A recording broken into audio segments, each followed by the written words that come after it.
नमस्कार देशभक्तों, welcome to nuts explained. आज इस वीडियो में हम बात करने वाले हैं that what is wrong with Kerala. Nuts Explained।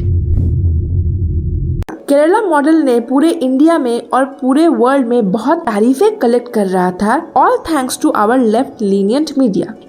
Welcome back. Kerala as a state has shown India how to do it, how to fight COVID-19. Zakir Jacob now joins us on the rate of increase of infections per day. How have you done that? What is it that you have done, and what lessons can other states draw from it? Preventing the spread of the virus and providing necessary medical treatment so as to cure those who are infected are our primary task. यहाँ के media houses सबको example दे रहे थे कि कैसे Covid situation को handle करना है। In the first and the second phase Kerala ने अच्छा काम किया। वहाँ पर कोविड के केसेस भी काफी कम थे और इसी की खुशी में जो लिबरल मीडिया है वो ओवर एक्साइटेड होकर झूम रहे थे। मोदी सरकार को क्रिटिसाइज कर रहे थे कि पीएम को पता ही नहीं है कि कोविड को कैसे हैंडल करना है। यहाँ पे आप कुछ एग्जाम्पल्स देख सकते हैं। केरला का दोस्तों जो मॉडल है कोविड-19 के खिलाफ इस जंग में, वो बहुत ही सक्सेसफुल होता हुआ दिखा। कोविड-19 से होने वाली लड़ाई को लेकर क्या केरल ने कोई नया मॉडल पेश किया है भारत के भीतर या फिर दुनिया के सामने? वो केरल जो इस वक्त एक मॉडल बन गया है पूरे देश के लिए।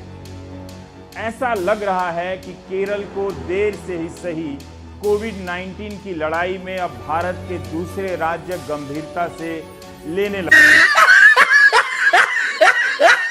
यूपी के भी बहुत सारे एग्जाम्पल्स दिए गए कि कितना ब्लंडर्स वहाँ पे हो रहा है, लेकिन उन्हें क्या पता था कि उनकी खुशी इतनी शॉर्ट लिव्ड होने वाली है। केरला के लिए तो समय काफी अच्छा चल रहा था, लेकिन एक इंसिडेंट ने सब कुछ बर्बाद कर दिया और वो इंसिडेंट था Eid ul Adha. Covid management situation में सेकुलरिज्म ने एक बहुत बड़ा रोल प्ले कर दिया। Kerala is now contributing to 53% of the total COVID cases of India। लेकिन ऐसा मत समझिएगा कि केरला एक ऐसा स्टेट है जिसने अकेले ही ईद उल अधा को सेलिब्रेट किया है। ऐसे दूसरे स्टेट्स भी हैं जहाँ पे ईद सेलिब्रेट हुआ है, बट सबसे ज्यादा इफेक्ट हुआ है केरला में।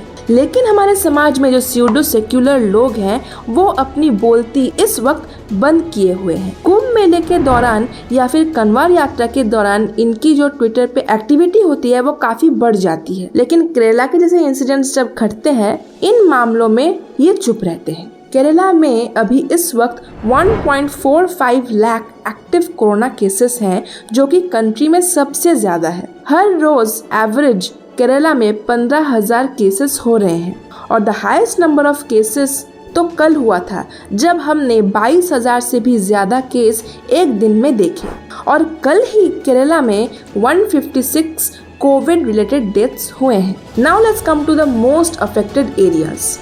जबकि त्योहार उनका था तो जाहिर है कि उनके एरियाज में ही ज्यादा कोविड केसेस देखे जाएंगे। According to data, Malappuram district log the most positive cases of 4,037 in a single day. It was followed by Thrissur 2,623, Kozhikode 2,397, Ernakulam 2,352, Palakkad 2,115 and so on. ये सारे एरियाज जो हैं वो मेनली मुस्लिम डोमिनेटेड एरियाज हैं। इस picture में आप mention dates को गौर से देखिए। यहाँ पर आपको दिखेगा कि ईद उल अधा के टाइम जो रेस्ट्रिक्शंस हटा लिए गए थे by the government of Pinarayi Vijayan, उसके कुछ दिन बाद ही इतनी बड़ी कोविड केसेस स्ट्राइक देखनी शुरू होगी। सुप्रीम कोर्ट ने भी ईद उल अधा के दौरान जो रेस्ट्रिक्शंस हटा लिए गए थे उसके अगेंस्ट कोई भी स्ट्रॉन्ग एक्शन नहीं लिया। ईद के तीसरे दिन हाउएवर सुप्रीम कोर्ट ने कहा कि अगर इस सेलिब्रेशन के कारण कोई भी कोविड केसेस में बढ़ावा दिखा, कोर्ट उसके अगेंस्ट स्ट्रिक्ट एक्शन लेगी। On the other hand, supreme court ने यूपी में कन्वार यात्रा को पूरी तरह से बैन कर दिया, जबकि यूपी अभी सबसे सक्सेसफुल स्टेट्स में है जिसने कोविड को बहुत अच्छे से हैंडल किया है। तो केरला में ये ऐसी क्या मजबूरी थी कि ईद उल अधा को सेलिब्रेट करने की परमिशन देनी पड़ी? इसका कारण ये है कि लास्ट 3 डेकेड्स में हम लोग देख सकते हैं that Muslim population in the state of Kerala is increasing at an alarming rate. जहाँ पर हिंदू पॉपुलेशन 2 या 3% के हिसाब से बढ़ रही है, वहीं पे मुस्लिम पॉपुलेशन 15 से 16% ज्यादा बढ़ रही है। According to 2011 census, the population of Hindu is approximately 56%, population of Muslim is 25% and population of Christians is 20% in Kerala. दोनों ही मुस्लिम और क्रिश्चियन पॉपुलेशन अलार्मिंग रेट से इंक्रीज कर रहे हैं और हिंदू पॉपुलेशन कम।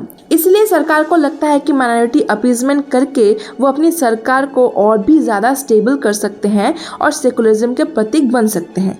लेकिन मुझे समझ में ये नहीं आता कि हमेशा हिंदू फेस्टिवल्स को ही बैन किया जाता है और दूसरे फेस्टिवल्स को सेलिब्रेट करने की छूट दी जाती है in the times of Covid. अभी जो बंगाल में दुर्गा पूजा आने वाली है, मुझे तो लगता है उस पे भी बहुत सारे रेस्ट्रिक्शंस हमें मिलेंगे। तो इसमें तो सिर्फ माइनॉरिटी अपीजमेंट ही हम सबको दिखती है, इसमें सेकुलरिज्म कहाँ है? केरला में ईद सेलिब्रेट करने की छूट इसीलिए दी गई क्योंकि शांति धूर्त जो होते हैं उन्हें किसी भी हालत में सेलिब्रेट तो करना था। उन्हें इस बात से फर्क नहीं पड़ता कि सेलिब्रेट करने के कुछ दिन के अंदर ही कोविड के कारण उनकी मौत भी हो सकती है और अपने साथ साथ वो बाकी कम्युनिटीज को भी खतरे में डाल रहे हैं।